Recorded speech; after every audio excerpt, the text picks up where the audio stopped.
Hey guys, so I just wanted to do a very quick comparison here of the Nokia X6 iPhone edition versus iPhone X. Let's see how they do compare here.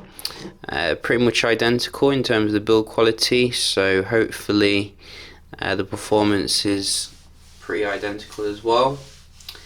With the Nokia, you can actually remove the notch. I did find it in the settings eventually, so if you want to make it less like the iPhone X, you can actually do that. So in terms of the boot up, you can see a little bit slower here, Snapdragon 636, so that is a more mid-range solution. I have noticed it does feel a little bit more laggy than some other Nokia handsets, so I think that this isn't running the Android One. It's running the Nokia kind of software, which is close to stock, but not quite as close as your Android One devices. You can definitely as well see the display isn't quite as good as what you're getting on the iPhone X. Yes, it's I think I got decent viewing angles, but I think it's the brightness which isn't quite up there, as you can see here.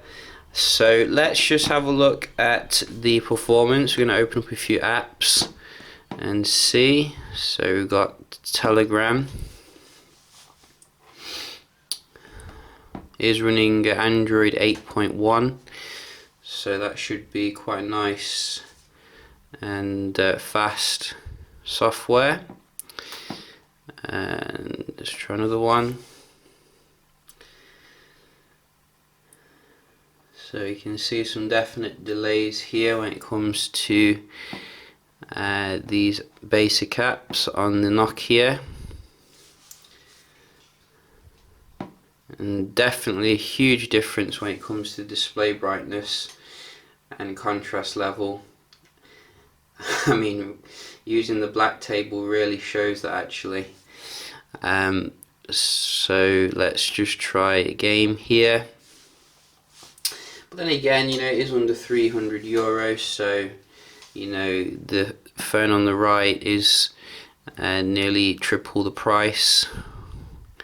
This one. In terms of the display kind of touch sensitivity, I haven't noticed any issues with it actually. Some people saying it didn't register my touch that much, but I haven't had any problems with it. It is capacitive like most displays nowadays, so you know it'll do the job. But I think you can see here in terms of the raw performance, the iPhone X leaves it standing.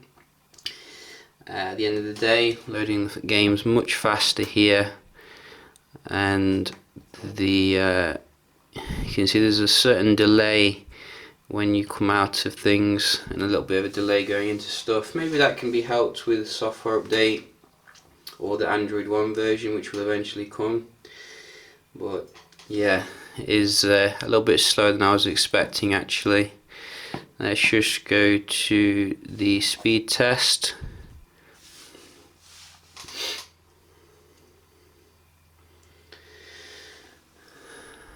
So let's start with iPhone.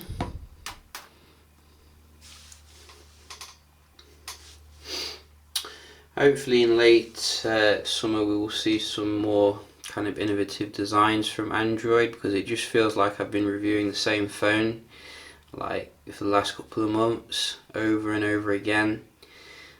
So hopefully they'll, you know, see that the sales are pretty much down this year in terms of smartphones, because they don't see any difference in terms of design.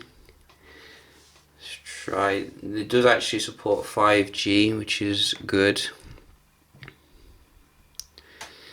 You can see nice speeds here.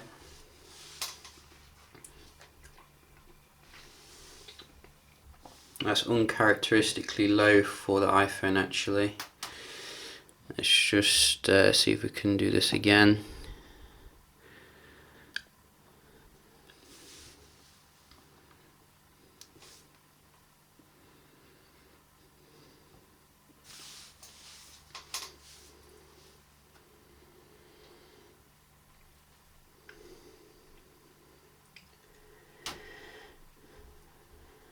So wow, you can see it's actually done better than the iPhone here when it comes to the internet.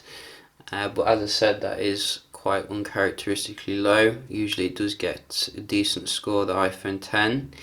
But it's good that they have included the 5G on the actual Wi-Fi there. Let's have a look at the multitasking, see if we can do this. So just go back to something, and you can see, I think you get 4 gigs of RAM, very generous actually for the Nokia.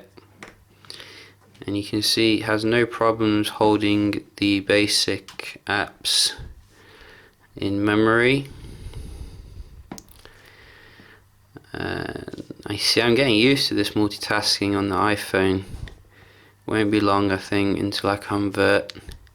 A little bit of jutter there, a little bit of lagginess. I think the software definitely could do with some patches to make that a little bit smoother.